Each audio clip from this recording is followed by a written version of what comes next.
Hey guys, and welcome back. Now, if you remember from my past video, I'd mentioned that the Ferrari was doing a great job and actually really reliable. Well, she is really reliable, but as soon as I said that, the battery went dead.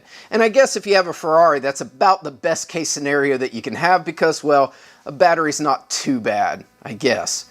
It is in a weird spot, and there are a few things that we have to do before we can actually get to the battery. So I guess the first thing to do is get started. Stay tuned.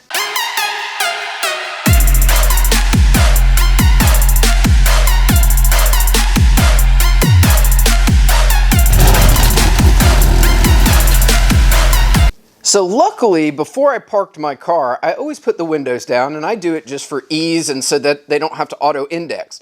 That is one of the things that you want to do before you do the battery change out. And if you already have a dead battery and your windows are up, you might want to make sure that if you open the door, you do not shut them.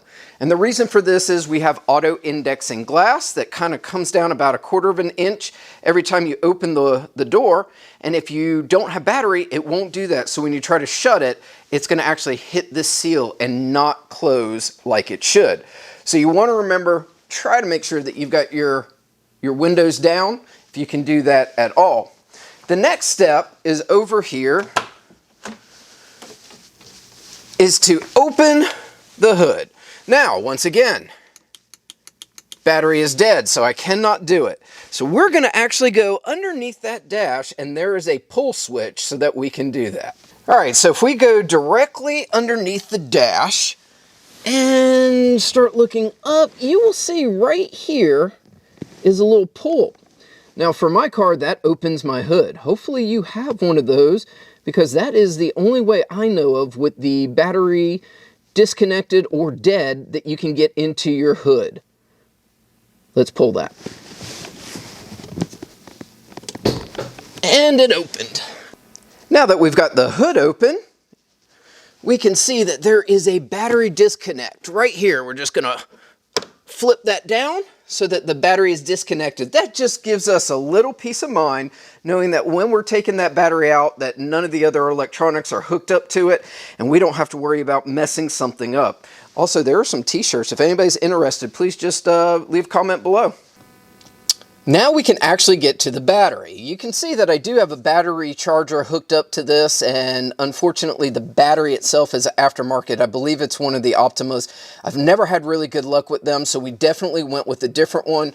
But before I can even get to the battery, I have to take the fire extinguisher out. So I guess let's go ahead and do that. Now that the fire extinguisher is out, we can take the 4 screws, and you can see them.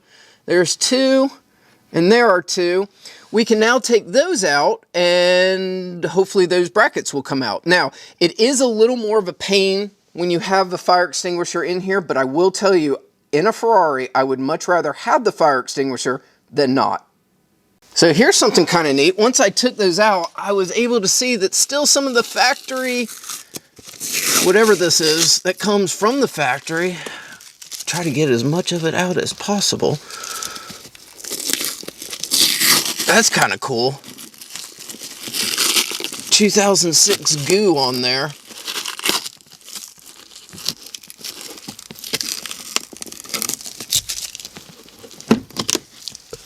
Alrighty, that's done too. Alright, so I've been back here before and I got lazy. There's a screw here and a screw here. I did not put those back in. I just left it there. Oh, you know what we need to do? Remove this floor mat so that will fall down. All right, floor mat is out of the way. Light is back in. And all right, guys, let's look in here.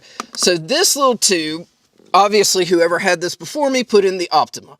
Not a fan of the Optima, but the Optima is a AGM, so you don't have any need for this little tube, and the one that I am putting in there is an AGM.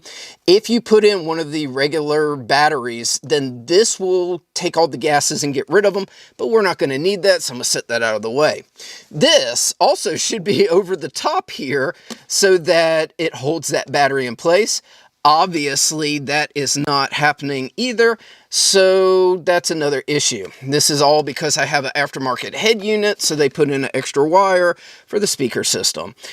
So now we have to take off this lead, and then we can take the battery out. We will need to loosen this. You can see they put 1,000 spacers on there, and I don't think we're going to need those anymore now that we're going to change it to a correct size battery.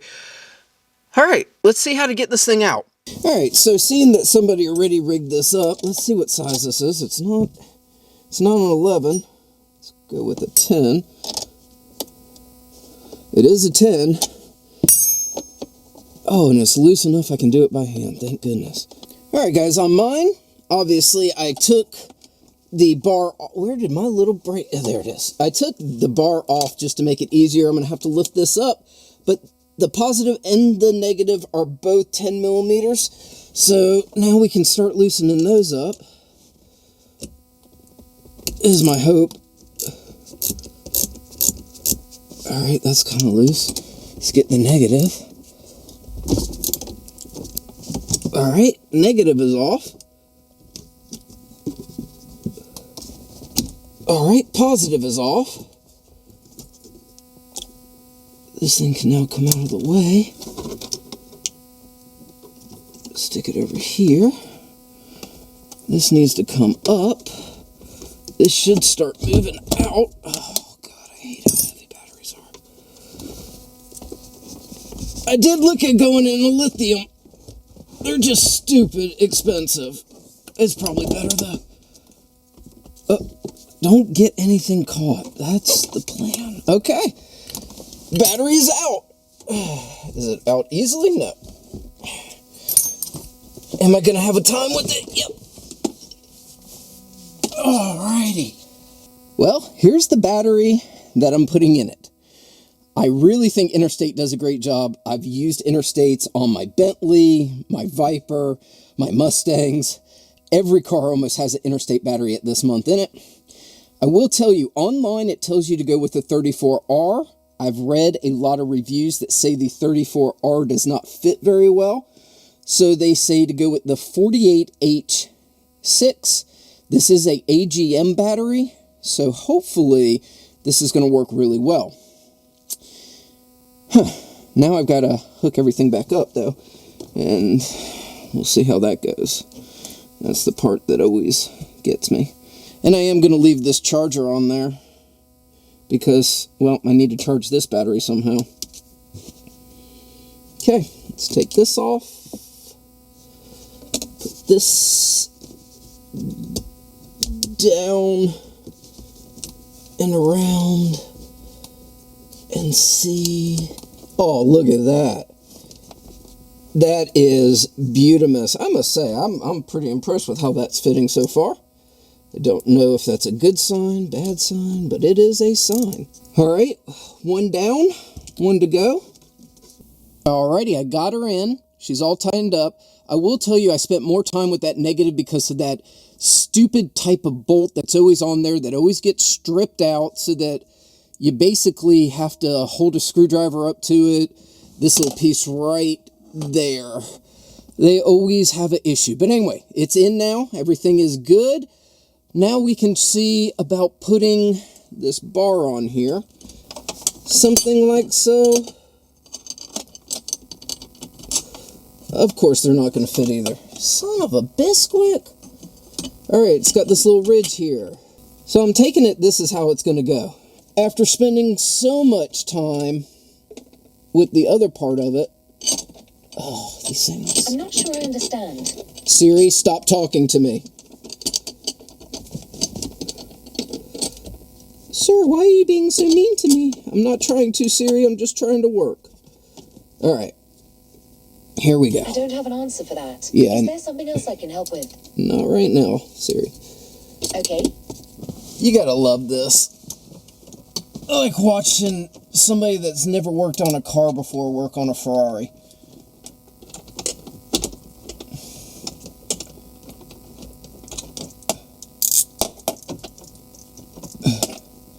Come on.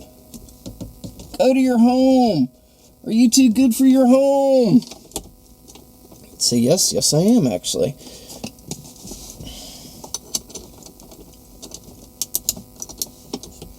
Alright, I gotta get one of these on first.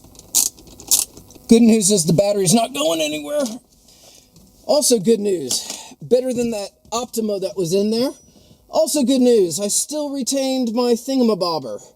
So now I can shove this up and pull this down, and I can still, oh, let me make sure I don't want to hurt that. Let's put that out of the way there. Okay. Good. So that's all up now. All right. Got our charger still in place, so I can charge my battery. New battery in. Let's go ahead and reinstall the fire extinguisher, and then we can restart the system basically, and I'll show you what to do from there. All right, hopefully you can tell I buttoned everything up in there, even put the fire extinguisher back in place just in case we need that. Hopefully not.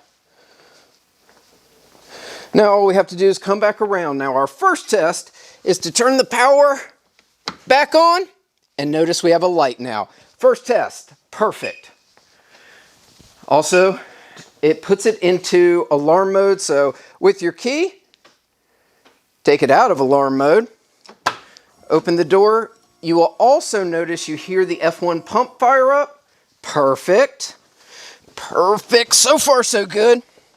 We put this key in, start it up, and the main thing is to let it sit for 30 seconds before we start it.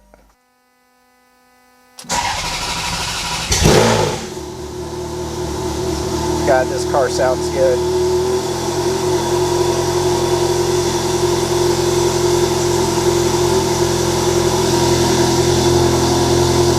So you can see it telling me that I've got a door open, I've got my hood open, I've got no cowl because of my HREs. The check engine light takes what seems like forever to go off, but it went off. I'm in park. We are good to go, my friends. Okay, so we did the battery change on the F430, and I have to say a big apology to Dan. I watched your video before I did this one, and you said that the most aggravating thing is the position. You couldn't get leverage, and in my mind I was like, yeah, it can't be that bad. He's right. It's the position, it's the leverage, and if you have anything that is not perfect, like I had the one part that kept stripped and spinning, it makes it so much more difficult. I can feel that right across my chest. So Dan, I owe you a huge apology. In my mind, I thought that you were just acting it up, but you're not. That is a crappy place to put a battery. All right, so with that aside, it's done, it starts, it drives, I'm happy. I can keep it charged and maintained now. Everything will be in the description below in case you want to know what battery I put in there, and we can go from there. As always, like, subscribe, share. We'll catch you next time. Come on, Ferrari, put a battery in a better place.